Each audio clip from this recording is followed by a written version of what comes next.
Цветя и усмивки грейнаха от стар тролейбус номер 9 в подкрепа на кандидатурата на София за Европейска столица на културата 2019. Под жаркото октомврийско слънце, ученици от Националния учебен комплекс по култура с изучаване на италиански език изрисуваха превозното средство, паркирано на площад Александър I Батенберг.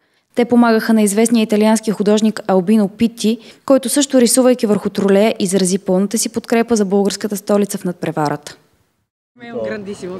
Questo mio espansionismo, questa astrazione експресионизъм и тази лирична абстракция ви хареса? Създава много настроение, и най-вече, че се включват и младите художници.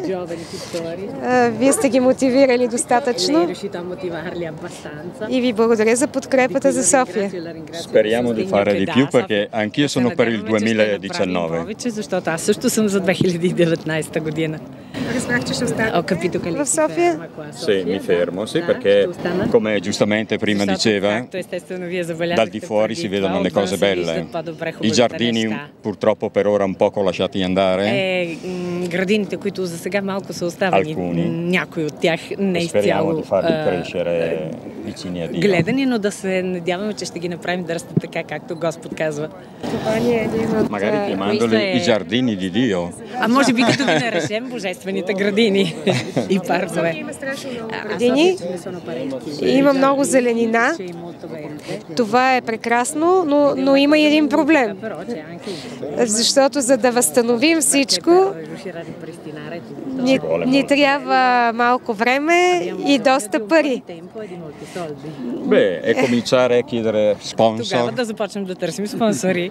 È cominciare a gridare al mondo noi dobbiamo e vogliamo diventare la capitale dell'arte.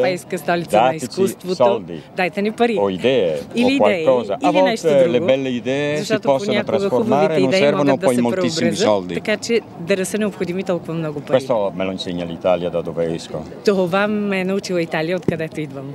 Затова съм ви благодарна за този призив, но през това време ние така вършим и нашата работа, защото ето тук тази градина, която виждате, това лято изградихме поливна система.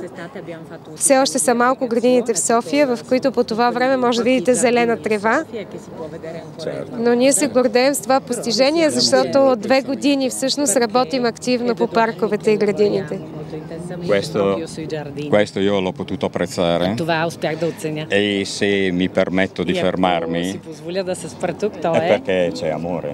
Защото има любов. E perché vedo anche tante persone intelligenti И защото виждам много интелигентни хора в che hanno София, voglia di crescere. които имат желание за растеж. E questa è la vera libertà. И всъщност това е истинската crescere, свобода, non да може fermarsi, да расте човек, да не се e andare спира avanti. и да продължава.